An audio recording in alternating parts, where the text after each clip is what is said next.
अस्सलाम वालेकुम students, welcome to learning management system. I am doctor Mohammad Bilal Sajjad. हम लोग ट्रांसपोर्ट इन एनिमल्स पढ़ रहे हैं। आज का हमारा टॉपिक है evolution of vertebrate heart. Heart जो है एक पंपिंग ऑर्गन है जो कि ब्लड को पंप करता है ब्लड वेसल्स की तरफ।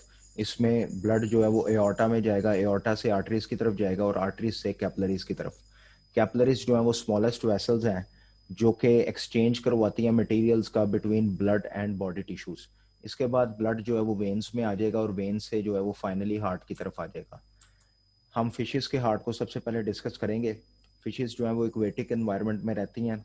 इनका जो हार्ट है वो सिंगल सर्किट हार्ट होता है। इसमें एक एट्रियम होता है, एक वेंट्रिकल होता है। इसी तरह एक स्ट्रक्चर है साइनस वेनोसस जो कि एट्रियम से पहले आता है। इसी तरह एक स्ट्रक्चर है कोनस आर्टेरियोसस जो कि वेंट्रिकल के साथ कनेक्टेड होता है। इसके बाद हम लोग वर्किंग डिस्कस करते हैं। साइनस वेनोसिस जो है वो पूरी बॉडी से डीऑक्सीजनेटेड ब्लड को रिसीव करेगा, एटीएम की तरफ भेज देगा। एटीएम जो है वो कॉन्ट्रैक्ट करेगा, ब्लड जो है वो वेंट्रिकल में आ जाएगा। वेंट्रिकल जब कॉन्ट्रैक्ट करेगा तो ब्लड जो है वो कोनस आर्टीरियोसस से होता हुआ गिल्स की तरफ जाएगा और गिल्स में ऑक्सीजनेशन होगी। फिर ये ऑक्सीजनेटेड ब्लड जो है वो डायरेक्टली बॉडी को सप्लाई होगा, वो वापस हार्ट की तरफ नहीं आएगा। तो ऐसे हार्ट को सिंगल सर्किट हार्ट कहते हैं। हार्ट की जो अपनी ब्लड सप्लाई है वो करोनरी आर्टरीज के थ्रू है। करोनरी आर्टरीज जो है वो हार्ट को ब्लड सप्लाई करेंगी जो कि हार्ट अपनी एनर्जी के लिए यूटिलाइज करेगा। इसके बाद जो है आपको एक बहुत इंपॉर्टेंट बात पता होनी चाहिए कि फिशेस के हार्ट में कभी भी ऑक्सीजनेटेड ब्लड नहीं आता। हमेशा डीऑक्सीजनेटेड ब्लड फिशेस के हार्ट में जाता है और हार्ट भी गिल्स की तरफ डीऑक्सीजनेटेड ब्लड को भेजता है। इसके बाद हम एम्फीबियंस को डिस्कस करेंगे। ये आपको एक फ्रॉग नज़र आ रहा है, इसमें बीट आपको शो हो रही है।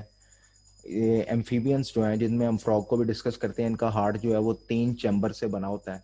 2 अपर चैम्बर्स हैं जिन्हें ऑरिकल्स कहते हैं और एक वेंट्रिकल होता है। ऑरिकल्स जो हैं वो ब्लड को रिसीव करते हैं और फिर वेंट्रिकल्स की तरफ भेज देते हैं और वेंट्रिकल जो है उन्हें हार्ट से बाहर पंप कर देता है ब्लड को। इसके अलावा 2 इंपॉर्टेंट स्ट्रक्चर डिस्कस करेंगे जिसमें साइनस वेनोसस आता है और ट्रंकस आर्टेरियोसस आता है। साइनस वेनोसस जो है ये डोर्सल साइड पे होता है फ्रॉग के हार्ट में। ये एक स्वेलिंग होती है, एक जो कि डीऑक्सीजनेटेड ब्लड को रिसीव करती है through 2 superior vena cava and 1 inferior vena cava. Vena cavas में जो ब्लड है वो डीऑक्सीजनेटेड ब्लड बॉडी से आएगा और वो साइनस वेनोसस में आ जाएगा। साइनस वेनोसस से ये ब्लड जो है वो राइट ऑरिकल या राइट एट्रियम के अंदर चले जाएगा। राइट एट्रियम कॉन्ट्रैक्ट करेगा और ये ब्लड जो है वो वेंट्रिकल की तरफ चले जाएगा। अब बाकी सर्कुलेशन को स्टडी करने के लिए हम लोग जो है वेंट्रल व्यू देखते हैं। वेंट्रल व्यू में आपको ये वेंट्रिकल नजर आ रहा है और वेंट्रिकल के साथ जो है ये एक स्ट्रक्चर है ट्रंकस आर्टेरियोसस। ट्रंकस आर्टेरियोसस को डिस्कस करने से पहले हम लोग बाकी सर्कुलेशन हार्ट की डिस्कस करेंगे।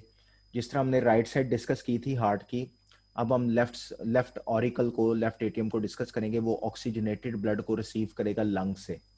ऑक्सीजनेटेड ब्लड जो है वो फिर वेंट्रिकल में चले जाएगा। अब वेंट्रिकल में दोनों तरह के ब्लड हैं, deoxygenated blood from right atrium and oxygenated blood from left atrium.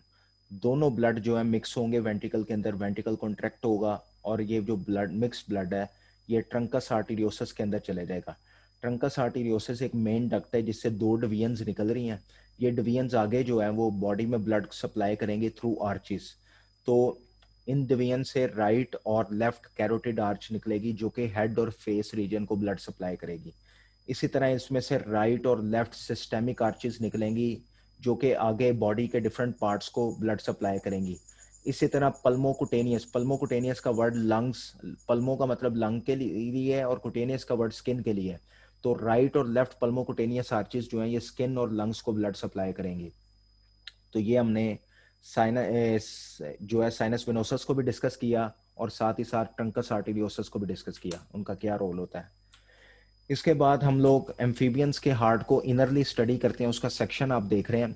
ये आप देख रहे हैं कि राइट एटीएम से डीऑक्सीजनेटेड ब्लड जो है वो वेंट्रिकल के अंदर आ रहा है। इसी तरह लेफ्ट एटीएम से ऑक्सीजनेटेड ब्लड वेंट्रिकल के अंदर आ रहा है।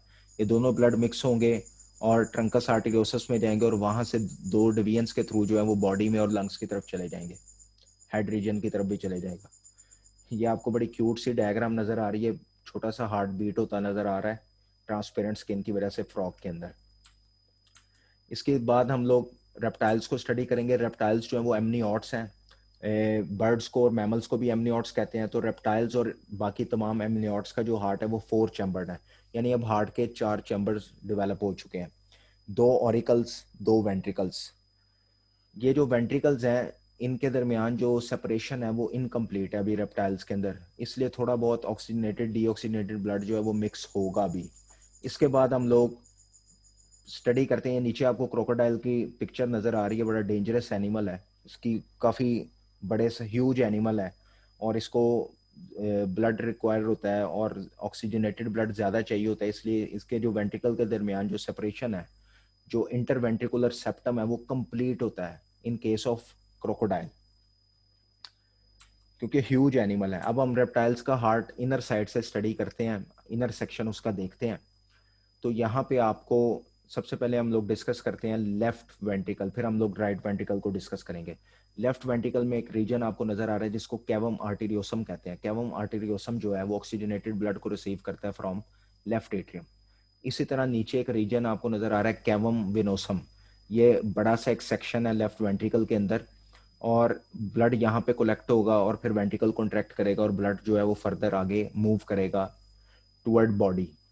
इसकी तरह इसी तरह दूसरी तरफ हम लोग राइट वेंट्रिकल को देखते हैं। राइट वेंट्रिकल में आपको ये स्ट्रक्चर नजर आ रहा है कैवम पल्मोनेल। पल्मोनेल का वर्ड जो है वो लंग से लिंक होता है, तो कैवम पल्मोनेम के अंदर डीऑक्सीजनेटेड ब्लड जो है वो कलेक्ट होगा और फिर वो जब राइट वेंट्रिकल कॉन्ट्रैक्ट करेगा तो ये ब्लड जो है ये जाएगा पल्मोनरी ट्रंक की तरफ और वहां से लंग्स की तरफ जाएगा ऑक्सीजनेशन के लिए। इसके बाद हम लोग बर्ड्स और मैमल्स में हार्ट को डिस्कस करते हैं। इनका हार्ट जो है उसके 4 चैम्बर्स होते हैं, 2 एट्रियम और 2 ventricle.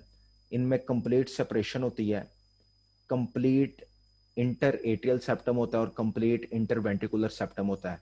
Right side totally separate होती है लेफ्ट साइड से। राइट साइड में डीऑक्सीजनेटेड ब्लड जो है सर्कुलेट करता है और लेफ्ट साइड में ऑक्सीजनेटेड ब्लड सर्कुलेट करता है। दोनों ब्लड आपस में मिक्स नहीं होते, दोनों साइड्स जो हैं वो सेपरेट हैं, इसलिए इसको डबल सर्किट कहते हैं।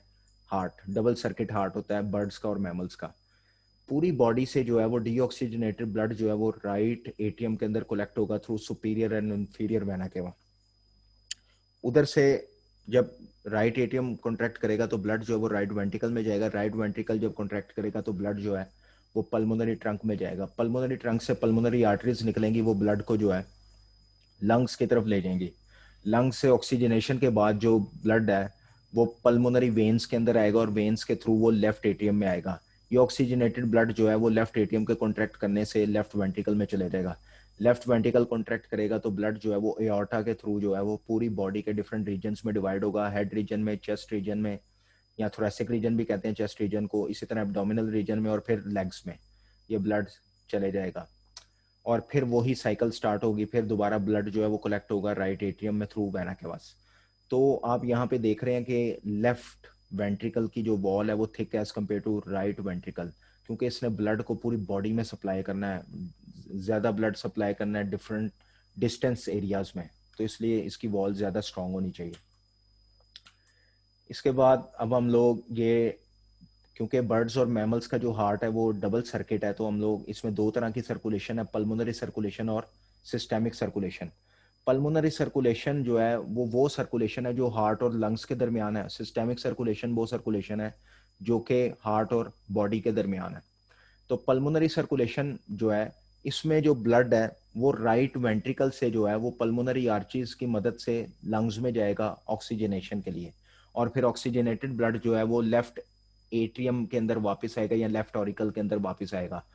तो हार्ट से ब्लड लंग्स में जा रहा है, लंग्स से लेफ्ट एट्रियम में वापस आ रहा है, इस सर्कुलेशन को कहेंगे पल्मोनरी सर्कुलेशन। इसी तरह अब हम लोग सिस्टेमिक सर्कुलेशन को डिस्कस करते हैं। पूरी बॉडी से डीऑक्सीजनेटेड ब्लड जो है, पूरी बॉडी से डीऑक्सीजनेटेड ब्लड जो है वो राइट जो है एट्रियम में जा रहा है। इसी तरह लेफ्ट वेंट्रिकल से जो ब्लड है, ऑक्सीजनेटेड ब्लड है, वो पूरी बॉडी में जा रहा है।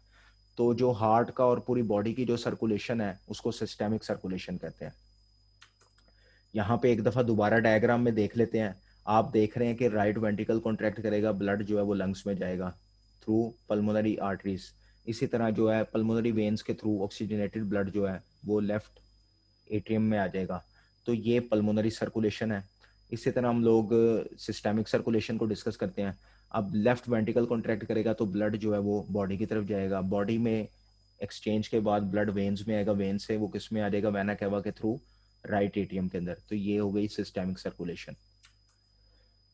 आप डिफरेंट हार्ट देख रहे हैं फिशेस में। आप ये डायग्राम है फिश हार्ट की। इसके बाद एम्फीबियंस में आप देख रहे हैं 3 चैम्बर्स हैं। इसी तरह रेप्टाइल्स में 4 चैम्बर डेवलप हो गए हैं, लेकिन अभी सेप्टम जो एंटर वेंट्रिकुलर सेप्टम वो इनकम्प्लीट है। इसके बाद आप बर्ड्स और मैमल्स में देख रहे हैं, इसमें इंटर एट्रियल और इंटर वेंट्रिकुलर सेप्टम जो है वो कंप्लीट है, दोनों साइड सेपरेट हैं, और ये मोस्ट एडवांस हार्ट है। इसके बाद हमारा टॉपिक खत्म होता है, और आपको कोई क्वेश्चन हो तो आप कमेंट सेक्शन में पूछ सकते हैं। अल्लाह ताला आपके